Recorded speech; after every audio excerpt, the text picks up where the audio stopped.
Décideurs engagés, l'émission TV de l'Hémicycle qui révèle les décideurs et nous permet de comprendre ce qui, chaque jour, leur donne envie de se battre et de réussir. Bienvenue dans On se dit tout, l'émission des décideurs engagés sur l'Hémicycle TV, et j'ai le plaisir de recevoir Georges Kenclé. Bonjour Georges. Bonjour. Merci beaucoup d'être avec nous dans On se dit tout. Vous êtes directeur général et cofondateur de FreeWhiteTeam. Vous allez nous en parler, logiciel de stratégie digitale. Mais d'abord, le principe de l'émission, Georges Kenclé, c'est de savoir qui vous êtes. Qu'est-ce qui fait qu'aujourd'hui vous êtes directeur général? Pourquoi vous avez cofondé FreeWhiteTeam? Vous êtes passionné de nouvelles technologies. D'où ça vient, cette passion pour les nouvelles technologies? Alors, ça a commencé jeune, effectivement, parce que j'ai eu l'occasion d'avoir un premier ordinateur à l'âge de 11 ans. Oui. Et j'ai commencé à faire de la programmation pour programmer des jeux vidéo. C'était l'époque des gros ordinateurs? Exactement, tout à fait. Et voilà, j'ai eu une passion pour la programmation et ça m'a suivi au cours de ma carrière. Suite à mon école de commerce, j'ai continué à faire de la programmation. Oui, donc école de commerce avec toujours cette composante, j'allais dire, technologique, des nouvelles technologies. Du coup, vous avez fait toutes les révolutions Internet, etc., toutes les révolutions digitales, vous les avez suivies très très près. Alors j'ai non seulement suivi, mais j'ai contribué effectivement. Bien sûr. Donc j'ai eu l'occasion de travailler sur les premières versions de l'Internet au tout début, donc l'Internet 1.0, puis le 2.0, puis après les applications mobiles. On a travaillé avec les premières versions de iOS, donc sur Apple. Donc on a développé des applications mobiles au tout début en fait. Georges, on va quand même parler un peu de vous. Vous êtes né à La Réunion. Est-ce que vous pouvez nous raconter votre parcours justement pour accéder à ce que vous vouliez faire dans la vie, faire de votre passion votre métier? Comment ça s'est passé?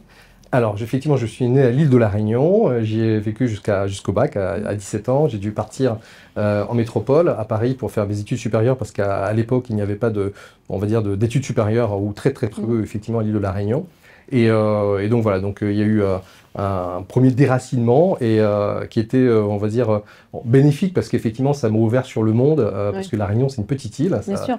Vous parlez vraiment de déracinement, ça a été difficile? Alors culturellement, oui, c'était difficile parce que il y a une culture différente, effectivement, quand vous êtes sur une île. Lorsque vous êtes on est loin, en plus c'est loin, 9000 km. Quasiment 10 000 km. Oui, c'est ça. Tout à fait. Donc compliqué déjà, il a fallu surmonter tout ça. Et en plus, vous aviez un tempérament plutôt timide, c'est ce que j'ai vu. Ça aussi, il a fallu le surmonter, puisque dans votre métier, il faut réseauter, aller vers les gens. Voilà. Donc comment ça s'est passé aussi, ce travail? Alors effectivement, j'étais très réservé, timide, réservé. Et c'est vrai que quand j'ai commencé ma carrière, je travaillais dans l'informatique, on n'a pas forcément tendance à se mettre en avant. Oui, parce qu'on est devant un écran finalement. Exactement. Mais j'ai voulu prendre le contre-pied et je me suis engagé dans une vie associative pour effectivement avoir des prises de parole, à essayer de me mettre en avant pour contrecarrer effectivement cette particularité que j'avais d'être aussi réservé. Oui, voilà. Et aujourd'hui, donc, vous avez accompli votre rêve professionnel? Alors, oui, j'ai déjà accompli quelques succès, on va dire, des échecs aussi, évidemment, mais le rêve reste parce que c'est pas si évident en France, l'échec. Vous dites évidemment, c'est intéressant. Oui, c'est vrai. On le garde souvent pour soi, alors qu'au contraire, effectivement, ça nous nourrit, on apprend beaucoup plus des échecs que des réussites, parce qu'on sait pourquoi ça n'a pas marché. Alors, vous avez, au cours de votre carrière, développé des grands projets. Il y a eu le Monde.fr, TF1.fr, parmi les plus significatifs, en tout cas connus. C'est quoi votre plus belle réussite pour vous? Alors, la plus belle réussite, c'est pas forcément le projet le plus grand, c'est plutôt symbolique. C'est que lorsque j'ai réussi à remporter le budget du ministère de l'Éducation nationale à l'époque, où je devais faire le site internet du site donc des DOM-TOM à l'époque, et donc ça m'a été remis par le ministre. Et voilà, c'était plutôt une fierté personnelle. C'est parce que c'était une contribution à quelque chose d'important pour la société? Pas forcément de point de vue du chiffre d'affaires, mais c'est plutôt symbolique parce que je venais de La Réunion, d'un milieu plutôt défavorisé, et le fait de travailler pour un ministère, c'était intéressant. Oui, c'était gratifiant. C'était gratifiant, tout à fait. En tant que manager, directeur général, quel conseil vous donneriez aux jeunes qui veulent faire la même carrière que vous? Alors, le conseil, c'est de prendre des risques, effectivement, de se nourrir aussi des autres, parce que c'est plus facile, effectivement, lorsque on prend des risques et qu'on regarde ce qu'ont fait les autres pour pas faire les mêmes erreurs, si je puis dire. Donc, voilà, de ne pas sous-estimer le réseau. Le réseau, c'est important. C'est vrai. Et voilà, donc le réseau, les risques et j'ai envie de dire, et beaucoup de travail. Voilà, et surmonter les obstacles et ne pas s'arrêter à des échecs, c'est ce qu'on a compris. Vous croyez à l'estompement des frontières entre le digital et le monde industriel, notamment à la convergence vers ce qu'on appelle l'industrie 4.0 ? Comment finalement l'informatique, le digital va pouvoir booster cette industrie que la France essaye de faire revenir. Quelle est votre vision sur cette question ? Alors, on ne peut plus, on va dire, faire fi du digital. Oui. Le digital, c'est l'avantage, c'est du temps réel. Vous pouvez, on va dire, savoir en temps réel, effectivement, quelles sont les demandes des utilisateurs, des clients. Et donc, du coup, ça vous permet de diminuer les stocks. Donc, toute la partie, ce qu'on appelle supply chain management, est améliorée et améliorable. Et en fait, on est quasiment, j'ai envie de dire, ça fait 20 ans que je fais du digital, j'ai toujours envie de dire qu'on est au début du digital. Oui, Voilà. c'est ça, c'est ce que vous dites, on est qu'au début. C'est quoi la suite ? C'est quoi l'avenir ? Alors, l'avenir, c'est plus d'intégration, plus d'interopérabilité entre les différents systèmes et écosystèmes. Aujourd'hui, l'intégration est, grâce au cloud, grâce à l'IA, est plus simple ou pas ? Alors oui, c'est beaucoup plus simple, mais il y a encore des silos, des choses qui ne se parlent pas, des écosystèmes qui ne se parlent pas. Il faut effectivement faire beaucoup plus collaborer ces écosystèmes-là. Et comme vous avez dit, effectivement, l'intelligence artificielle est ce qu'on appelle un game changer, donc quelque chose qui va vraiment changer et révolutionner les façons de travailler, les outils. Et si vous voulez parler de prospective, dans 5 ans, 10 ans, il y aura certainement l'informatique quantique, qui là, on sera encore dans une autre étape. Ouais, laquelle est-ce qu'on arrive à concrétiser À concrétiser l'informatique quantique, ça va se concrétiser comment Alors, l'informatique quantique, ça permettra effectivement d'avoir des temps de calcul beaucoup plus rapides. Oui. Donc, ça permettra aussi d'avoir des grosses problématiques en termes de cybersécurité. Problématique ou résolution de problématiques ? Parce que c'est vrai que c'est une vraie question, la cybersécurité. Oui, ça va en fait. Alors, il y aura des avantages et des inconvénients comme toute technologie, comme toute rupture. Donc, il faut pas. À chaque fois, effectivement, il y a des avantages, mais il y a aussi des inconvénients. Donc, ça dépend de quel côté de la barrière on se situe. D'accord. Si on en profite ou si on subit. Ok. Et alors justement, il y a toujours une fracture entre les grands groupes et les PME sur cette transformation. Quel conseil vous donneriez, en tout cas, pour tendre vers cette industrie 4.0 avant de parler d'Internet quantique ? Alors, j'ai envie de dire, il y a ce qu'on appelle une barrière à l'entrée, effectivement, lorsque vous n'appréhendez pas les sujets digitaux, que ce soit les réseaux sociaux, le digital, etc. J'ai envie de dire, il faut quand même les prendre, parce que plus vous attendez, plus cette barrière sera élevée et plus ça vous coûtera cher. Quelle que soit la taille de l'entreprise. Quelle que soit la taille, il faut aller vers D'accord. C'est la cybersécurité, il ne faut pas attendre d'être attaqué avant de s'y mettre. Il faut toujours anticiper, et l'anticipation est plutôt source de réussite et de sérénité. Oui, il y a la question des data aussi très importante, toutes ces données à gérer. Quel est votre regard sur cette sécurité des data ? Alors, il se trouve effectivement qu'on est en France et en Europe, donc il y a des réglementations qui nous permettent de un peu nous protéger, mais il ne faut pas se cacher derrière des réglementations. Oui. Effectivement, il faut se soucier auprès de qui sont hébergées mes données, qui a les accès, donc aussi bien d'un point de vue réglementaire, sécurité et organisationnel. Donc voilà, la donnée, effectivement, c'est aussi un enjeu. C'est un enjeu fondamental. Majeur. La question des étudiants du Collège de Paris à présent, si vous le voulez bien, Georges Klein-Clay, c'est juste après le jingle.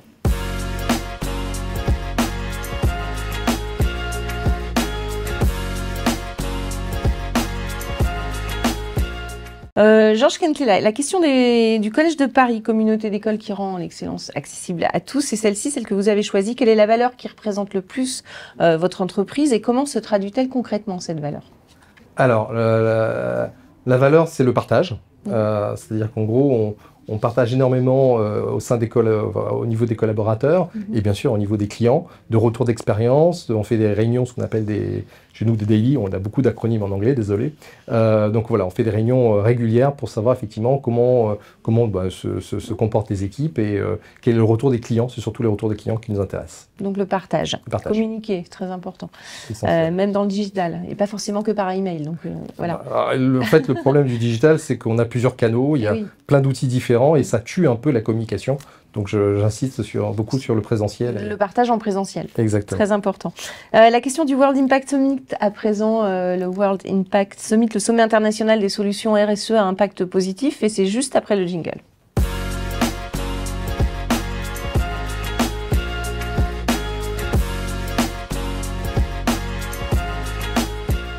La question du World Impact Summit, à présent, Georges Kentley, c'est celle-ci. À l'heure du purpose washing, quand une entreprise dit qu'elle va s'engager sur plein de choses et que finalement elle ne le fait pas, comment donner du sens à des preuves à vos engagements en matière de responsabilité sociale et environnementale? Alors moi je dis toujours qu'il n'y a pas d'amour, il y a des preuves d'amour. Ah ça c'est vrai. Et du coup, c'est pareil pour l'environnement. Ouais. C'est-à-dire qu'en gros, on est tous responsables de l'environnement, que ce soit pour les gestes quotidiens qu'on fait, mais également avec notre portefeuille. Notre portefeuille, effectivement, il a plusieurs poches.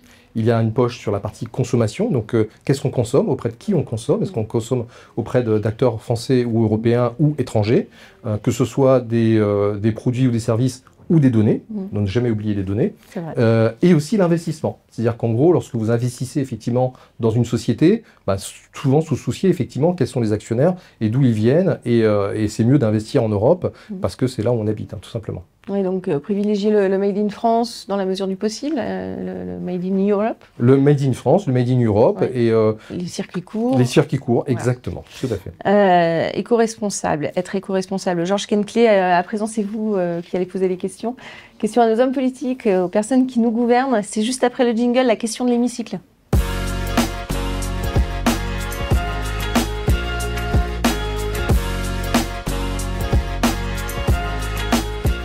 La question de l'hémicycle, Georges Kentley. Qu'est-ce que vous avez envie de leur dire à ces hommes et ces femmes politiques qui nous gouvernent? Vous pouvez pousser un coup de gueule, un questionnement, un message, faire passer un message. Vous avez l'embarras du choix. C'est juste face caméra, droit dans les yeux. Alors, on est à l'heure de la guerre des étoiles. La guerre des étoiles, c'est quoi? Il y a un système de notation qui est, on va dire, permanent, que ce soit sur les différents outils. Moi, je propose qu'on mette en place une notation sur la partie business, data aussi, et concernant l'investissement. C'est-à-dire qu'en gros, j'aimerais bien qu'on crée une sorte de business score, donc, qui nous permettrait de savoir auprès de qui on achète des produits, des services, auprès de qui on investit, et effectivement qu'on ait une sorte de pourcentage de produits et de services, savoir si ça vient de France, de l'Europe ou d'ailleurs. Et je pense que ce business score aurait plusieurs vertus de privilégier les circuits courts, on en a parlé tout à l'heure, de favoriser effectivement la réindustrialisation, de limiter le chômage. Et donc ma question effectivement vis-à-vis des politiques, c'est est-ce qu'ils seraient prêts effectivement à mettre en place ce business score qui permettrait de éventuellement punir ceux qui sont trop éloignés de l'Europe, soit effectivement par des réductions d'aides, pourquoi pas effectivement avoir une fiscalité différente, de punir quelque part les mauvais élèves qui sont plutôt en délocalisation offshore permanente, plutôt que punir les bons élèves, parce que là, effectivement souvent on a tendance à faire une imposition supplémentaire pour ceux qui ont un super profit. Je veux dire, quelque part on punit les bons élèves, on punit les bons élèves, pardon. Donc voilà, donc moi l'idée c'est effectivement, est-ce qu'on serait prêt à mettre en place un business score qui mesure l'appartenance effectivement, que ce soit au niveau business, actionnariat, data, sur les sociétés pour distinguer celles qui sont françaises, européennes versus étrangères. Voilà, un business score sur le modèle du Nutri-Score qui se fait déjà dans la grande distribution, par exemple. Exactement. C'est une idée, pourquoi pas. Le fait d'avantager la fiscalité aussi pour les plus vertueux, c'est une question qui est souvent soulevée aussi. Merci beaucoup, Georges Kentley, d'avoir participé à notre émission. Merci à vous pour votre fidélité. On se retrouve évidemment très très vite sur les réseaux sociaux, bien sûr. Merci. Décideurs engagés, l'émission TV de l'hémicycle qui révèle les décideurs et nous permet de comprendre ce qui, chaque jour, leur donne envie de se battre et de réussir.